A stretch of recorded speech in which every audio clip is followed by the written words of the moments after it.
Good evening. For 8 years, young, vulnerable girls were groomed, abused and forced into prostitution. The youngest of them was just 11 years old. Today, 7 men were found guilty of charges involving rape and exploitation. The gang plied the children with drugs and alcohol using properties in the Oxford area. When one of the girls went to the police for help, she was ignored. Tonight, the Thames Valley Force apologised for its failure. Juliet Bremner's report contains some of the evidence which you may find distressing. 7 men who were today convicted of inflicting unspeakable abuse on teenage girls, some as young as 11.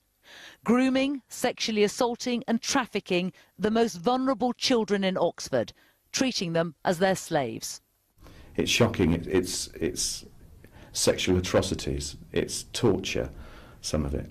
You know, in fact, you can't repeat it. You can't put it on television. You can't write it down.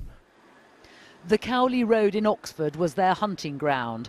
Often victims were playing truant from school. Invariably, they were in care or came from chaotic or dysfunctional backgrounds. The girls craved attention. First, there were compliments and gifts, then alcohol and a regular supply of cannabis and cocaine. Several became addicts. The victims used the drink and drugs to numb the pain. They wanted to be wasted while they were repeatedly raped, assaulted and sold to other men. I'm just calling to report maybe an emergency. It's just in Oxford. Right. It's just, I was staying at a place last night. I've left now early this morning, but I could hear a woman getting slapped about next door to my room. A 999 call made by a man who'd been staying at the Nanford guest house, regularly used by the defendants. He'd heard the 14-year-old being punched in the face and then dragged into the shower in this room because she'd refused their demands. Bassam Karar on the left was one of the men beating up the teenager. She referred to him and his brother Mohammed as the sick sex monsters. Mohammed forced a 12-year-old girl pregnant with his child to undergo an abortion in the back room of a house without medical supervision. No. The girls became very frightened, but if they tried to break away from the men, they and their families would be threatened and punished. The men beat, bullied and intimidated their victims to try and ensure they wouldn't escape. On one occasion, a girl was brought here to Shotover Woods for failing to do what she'd been asked. When they got here, the men threatened to cut her head off, saying, "This is what we do to pigs, we slit their throats." After they'd finished abusing her, they left her here alone, in the darkness, vomiting and crying.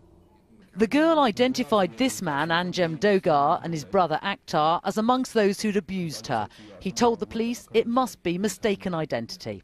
But as I said to you, I've got a big family as well. Everyone knows my family, like me and my brothers around the area, you know, around the Cowley Road. Yeah. All the Asians know each other. Yeah. I don't know if this girl's from the social services or whatever, like. The police were aware that underage girls were being abused. At a flat in Thomas Mews, they found both Dogar brothers with a 14-year-old girl.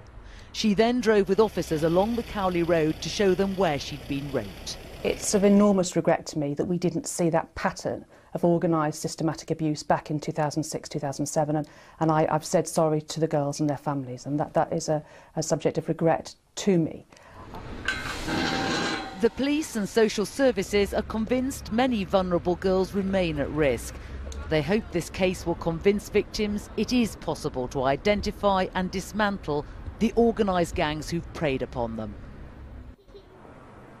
There are serious questions for the police and social services. We know that all 6 girls who gave evidence here had contacted the police, and they were either known to the social services or in care.